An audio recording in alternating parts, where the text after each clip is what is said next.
जय माता दी मित्रों, हमारे YouTube चैनल में आपका हार्दिक स्वागत है। आज मैं आपको भैरव बीज मंत्र की साधना बताऊंगा। भैरव बीज मंत्र यानी कि ब्रह्म। और भैरव बीज मंत्र की साधना क्यों की जाती है, किस पर्पज़ से की जाती है। देखिए, अगर आपको शत्रु बहुत ज़्यादा परेशान कर रहे हो, ठीक है, क्योंकि भगवान भैरव की उत्पत्ति ही इस पर्पज़ के लिए हुई थी कि उन्होंने जब भगवान ब्रह्मा वेदों की निंदा कर रहे थे तो भगवान शंकर ने अपना एक उग्र रूप, एक प्रचंड रूप उत्पन्न किया और जिसने ब्रह्मा जी का पांचवा शीश धड़ से अलग कर दिया था। और उसके बाद में वो ब्रह्मा जी का शीश लेकर के जगह जगह भटके श्राप से मुक्त होने के लिए। काशी में जाकर के उनको श्राप से मुक्ति मिली, इसीलिए भैरव जी को काशी का कोतवाल भी कहा जाता है।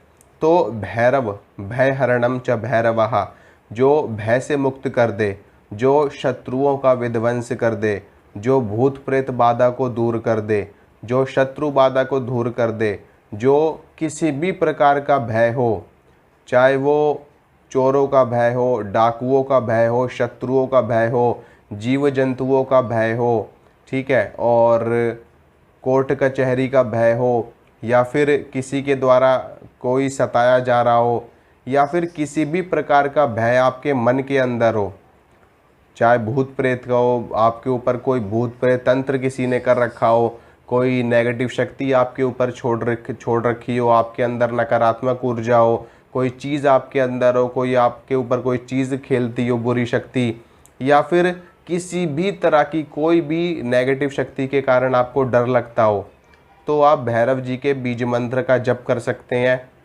भैरव जी के बीज मंत्र का जप करने से भैरव जी की कृपा, भैरव जी की ऊर्जा आपको मिलनी शुरू हो जाती है। जिस पल से आप भैरव बीज मंत्र का जप करना प्रारंभ करेंगे, उसी पल से, उसी समय से भैरव जी की ऊर्जा, भैरव जी की एनर्जी आपके शरीर में प्रवेश करना शुरू कर देगी। और जितनी भी नेगेटिविटी आपकी बॉडी के अंदर है, आपके शरीर के अंदर है, आपकी आत्मा के अंदर है, वो सारी नेगेटिव एनर्जी ख़त्म होनी शुरू हो जाएगी। और जब भैरव जी की ऊर्जा आपको मिलनी शुरू हो जाएगी, भैरव जी की कृपा आपके ऊपर होनी शुरू हो जाएगी, तो जितने भी आपके शत्रु हैं वो नष्ट होना शुरू हो जाएंगे स्वतः। कोई प्रयोग करने की आवश्यकता नहीं है, कोई विधि विधान, कोई क्रिया करने की आवश्यकता नहीं है। सिर्फ और सिर्फ आपको भैरव बीज मंत्र का जप करना है, ठीक है। और जिन लोगों के इष्ट देव भगवान भैरव हैं, उनके लिए तो और भी ज़्यादा उत्तम है, क्योंकि उनके एक तो पहले से ही इष्ट हैं भगवान भैरव, तो उनको तो अपने इष्ट की पूजा आराधना करनी ही चाहिए। साथ में भैरव बीज मंत्र का भी जप अगर वो लोग करते हैं तो भैरव जी की विशेष कृपा आपके ऊपर प्राप्त होती है। बीज मंत्र का जप करने से बहुत ही भयंकर ऊर्जा का विस्फोट होता है जब वो बीज एक वृक्ष का रूप धारण करता है। यानी कि जैसे जैसे आप बीज मंत्र का जप करते जाओगे, बीज मंत्र एक वृक्ष, पहले पौधा बनेगा, पौधे से फिर वृक्ष बन जाएगा, धीरे धीरे करके उसकी ग्रोथ होगी। यानी कि वो ऊर्जा, वो जो ऊर्जा जो एक बीज के रूप में है, वो ऊर्जा एक विस्फोटक ऊर्जा का स्वरूप धारण करेगी, एक बहुत बड़ी महाशक्ति का स्वरूप धारण करेगी और महाकाल भैरव के रूप में परिवर्तित हो जाएगी वो ऊर्जा। और महाकाल भैरव भगवान भैरव के अष्ट रूप हैं, रुरु भैरव, क्रोध भैरव, संहार भैरव, भीषण भैरव, ठीक है। तो ये सारी ऊर्जा भैरव बीज मंत्र से ही जागृत होती है। तो इसमें होगा क्या, देखिए, जब आप बीज मंत्र सभी का सेम है, ठीक है, बीज मंत्र एक ही है भैरव का, ब्रह्म ब्रह्म ब्रह्म ब्रह्म ब्रह्म ब्रह्म ब्रह्म, इस प्रकार से आपको जप करना होता है। इसका बीज मंत्र एक ही होता है, ठीक है। लेकिन जिस भैरव में आपकी आस्था होगी, मान लीजिए आपको बटुक भैरव ज़्यादा प्रिय हैं, तो बटुक भैरव की सिद्धि आपको प्राप्त हो जाएगी। अगर आपको क्रोध भैरव ज़्यादा प्रिय हैं तो क्रोध भैरव की सिद्धि आपको प्राप्त हो जाएगी।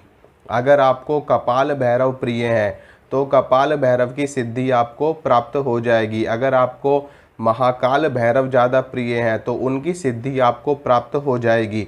जिस स्वरूप में आपकी रुचि होगी, उस स्वरूप की सिद्धि आपको भैरव बीज मंत्र से प्राप्त हो जाएगी, ठीक है।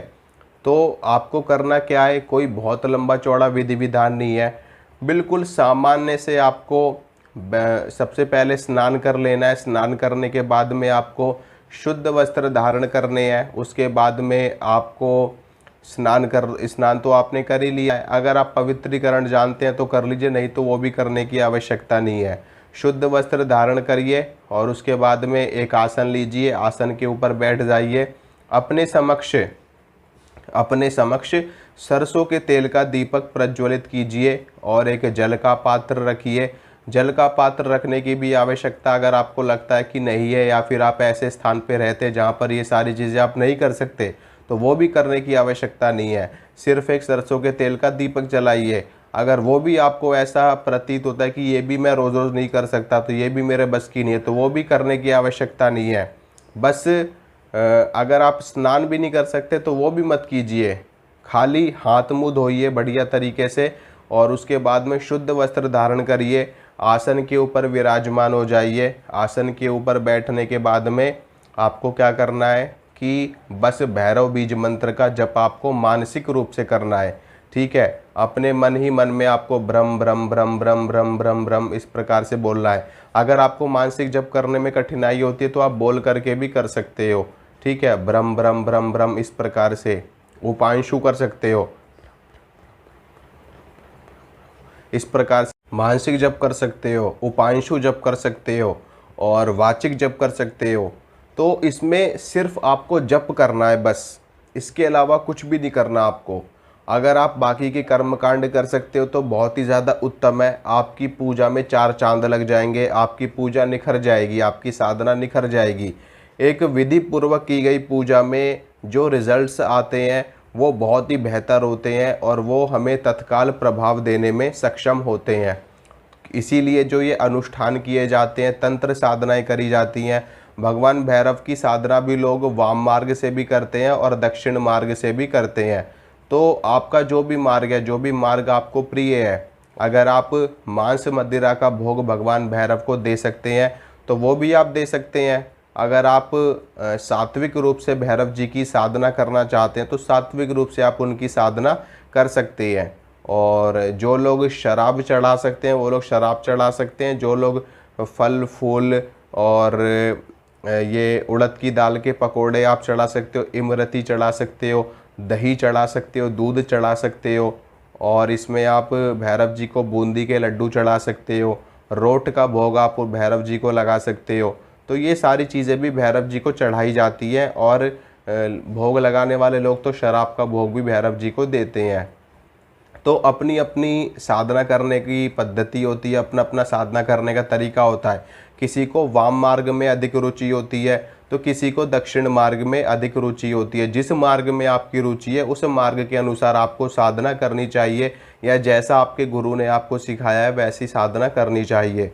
तो भैरव जी के इस बीज मंत्र का जप आप करोगे तो सिर्फ आपको जप करना है और कुछ भी करने की आवश्यकता नहीं। बाकी सारे काम भगवान भैरव खुद कर देंगे।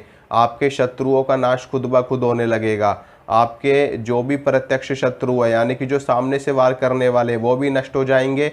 और जो अप्रत्यक्ष शत्रु यानी कि जो मन में आपके लिए दोष भाव रखते हैं, यानी कि मन में उनके ये भावना रहती है कि आपका कैसे नुकसान किया जाए, तो वो भी नष्ट हो जाएंगे। इसके अलावा आपके ऊपर कोई भारी संकट आने वाला होगा तो वो संकट भी भैरव जी की कृपा से टल जाएगा, या हो सकता है जो भारी संकट है वो बहुत ही कम हो जाए। ठीक है, और कोई नुकसान हो रहा हो वो नुकसान आपका बंद हो जाएगा। इसके अलावा किसी ने तंत्र बाधा की होगी तो तंत्र बाधा तो बहुत चुटकियों में ख़त्म करते हैं भगवान भैरव।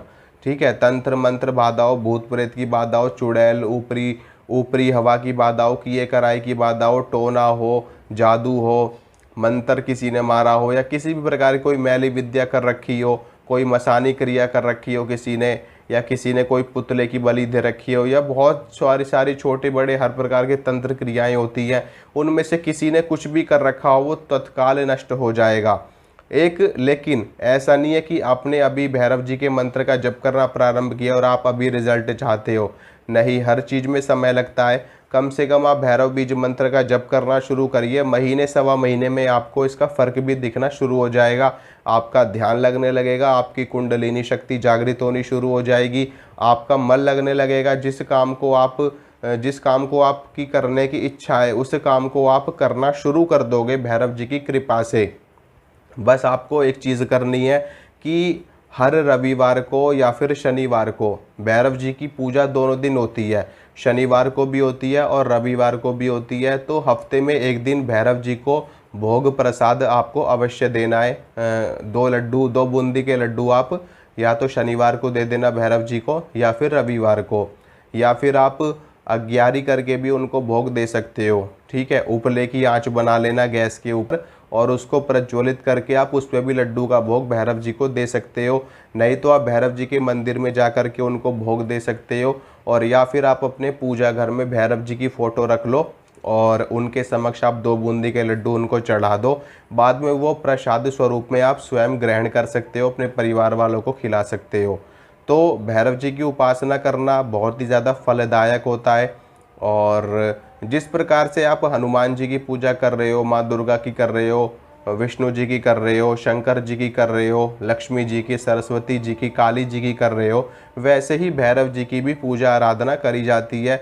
बहुत से लोगों के भगवान भैरव इष्ट होते हैं और माँ दुर्गा के साथ में, माता काली के साथ में तो भैरव जी चलते ही चलते हैं। ठीक है, तो भैरव जी की आप स्वतंत्र रूप से भी उपासना कर सकते हो अगर आपको सिद्धि चाहिए तो। भैरव जी वैसे भी यक्षिणी और योगिनियों के स्वामी हैं, उनके अधिपति हैं। अगर आपने भैरव जी की सिद्धि प्राप्त कर ली तो यक्षिणी योगिनी तो आपको चुटकियों में सिद्ध हो जाएंगी। ठीक है, और जो भूत प्रेत हैं, भूत प्रेत, पलीत, चुड़ैल, डाकिनी, शाकिनी और आपका ये बेताल, मसान, कच्चे कलुए, ये सारी चीज़ें ना भैरव जी के नीचे ही कार्य करती हैं। ये सारी शमशान की चीज़ें हैं और भैरव जी शमशान के राजा हैं। तो भैरव जी की साधना करने वाला जो साधक होता है, ये सारी चीज़ें उससे वैसे ही कांपती हैं थर थर। भैरव जी की अगर आपने मंत्र जप कर लिया, भैरव जी की सिद्धि कर ली शाबरी विद्या के अनुसार, तो भैरव जी की सिद्धि होने के बाद में सारी चीज़ें तो वैसे भी आपको टच नहीं कर सकती। ये सारी चीज़ें आपकी गुलाम बन जाएंगी। जैसे ही आप प्रवेश करोगे किसी ऐसे इलाके में जहाँ भूत प्रेतों का साया होगा, वो सारे के सारे आपके सामने हाथ जोड़ के खड़े हो जाएंगे, क्योंकि आपके साथ में भैरव जी खुद चल रहे होंगे। तो वो आपसे खुद आदेश मांगेंगे कि आप हमें आदेश दीजिए कि हमें क्या करना है, क्या हम आपके लिए कर सकते हैं। ठीक है, तो बहुत सारी चीज़ें हैं इसमें तंत्र में। और इस प्रकार से आपको बीज मंत्र की साधना करनी है। शाबर मंत्र की साधना तो मैंने आपको पहले भी दे रखी है। तो अगर आपको शाबर मंत्र का जप करना है तो आप उस मंत्र का भी जप कर सकते हो, और बीज मंत्र आपको करना है तो आप बीज मंत्र कर सकते हो। दोनों से ही आपको लाभ होगा। ठीक है मित्रों, तो आशा करता हूँ जो जानकारी मैंने आपको दी है आपको अच्छी लगी होगी, पसंद आई होगी। अगर जानकारी अच्छी लगी है तो वीडियो को लाइक कर देना, वीडियो को शेयर कर देना, चैनल को सब्सक्राइब कर देना, और इसी तरह की इंफॉर्मेशन, जानकारी मैं आपको देता रहूँगा, साधनाएं बताता रहूँगा बीच बीच में, और भी जो भी होगा मैं आपको बताता रहूँगा। ठीक है, जय माता दी।